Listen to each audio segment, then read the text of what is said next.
इयत्ता 6वी विषयी सामान्य विज्ञान पाठ दुसरा मापन स्वाध्याय एक रिकाम्या जागी योग्य शब्द सुचवा.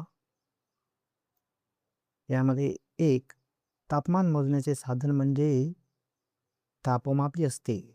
2 मानवी शरीराचे सामान्य तापमान 37 अंश सेल्सिअस असते. 3 एखाद्या स्थिर बिंदूपासून अंतर मोजताना तो बिंदू म्हणजे संदर्भ बिंदू होय. 4 1 मीटर बरोबर 100 सेंटीमीटर. 5 तापमापीच्या काचेच्या फुग्यात रंगीत अल्कोहोल भरलेला असतो. 6 तापमानाचे SI एकक केल्व्हिन आहे. 2 खालील मापनासाठी कोणते उपकरण वापराल? योग्य साधनाचे नाव सांगा. 1 पेन्सिलीची किंवा पेनची लांबी. उत्तर असेल मोजपट्टी. 2 स्वतःची उंची. उत्तर मीटरपट्टी. 3 आसपासच्या मोठ्या झाडाच्या बुंद्याचा घेर. उत्तर असेल मापन फीट. 4 खोड रबरची जाडी. उत्तर असेल व्हर्नियर कॅलिपर.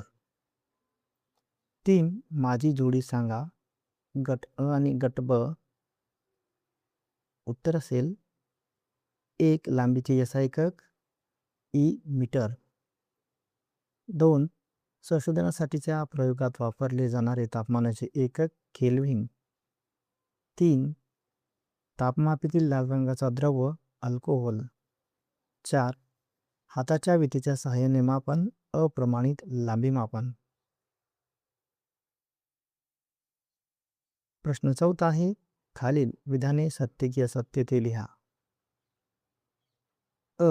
1 किमी बरोबर 100 सेमी. असत्य. आ लांबी मापनासाठी मोजपट्टी व मीटर टेप या दोन साधनांचा वापर केल्यास टेबलाची लांबी वेगवेगळी येते. असत्य. ही डिजिटल तापमापी प्रयोगशाळेत उकळत्या पाण्याचे तापमान मोजण्यासाठी वापरतात. असत्य. निरीक्षणातील दोषामुळे तापमान नोंदवताना चूक होऊ शकते. सत्य. केवळ स्पर्शाने वस्तूचे अचूक तापमान सांगता येते. असत्य. प्रश्न 5 खालील एककांची मोठ्यापासून लहान एककापर्यंत योग्य क्रमाने मांडणी करा. 1 सेंटीमीटर. ब 1 किलोमीटर. क 1 मिलीमीटर. ड 1 मीटर. तर याचं उत्तर असेल 1 kilometre, 1 metre, 1 centimetre, 1 millimetre. 6 compass पेटीमधील मोजपट्टीच्या सहाय्याने मोजता येईल अशी कमीत कमी लांबी किती? उत्तर असेल 1 मिलीमीटर म्हणजेच 0.1 सेंटीमीटर. प्रश्न 7 खालील मापन करताना तुम्ही कोणते एकक वापरणार? पुस्तकाची लांबी. उत्तर असेल सेंटीमीटरमध्ये. आ किल्लीची जाडी. मिलीमीटर. नागपूर आणि मुंबई या शहरामधील अंतर. उत्तर असेल किलोमीटरमध्ये. कापडाची लांबी. उत्तर असेल मीटर. प्रश्न 8 प्रमाणित मापन साधनांची आवश्यकता का असते? उत्तर सर्वत्र एकाच मापन पद्धतीचा वापर होऊन सर्वांना एकसारखे व अचूक मोजमाप मिळावे म्हणून. मोजमापातील चुका व गोंधळ टाळण्यासाठी. व्यापार आणि दैनंदिन व्यवहार योग्य व सोपे व विश्वासार्ह होण्यासाठी.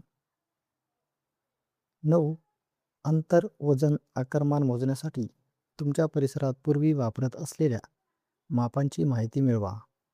उत्तर अंतरसाठी हात, वीत, पाऊल, कोस. वजनसाठी शेर, पावशेर, तोळा, मन. आकारमानसाठी पायली, सेर, गमिले, बादली.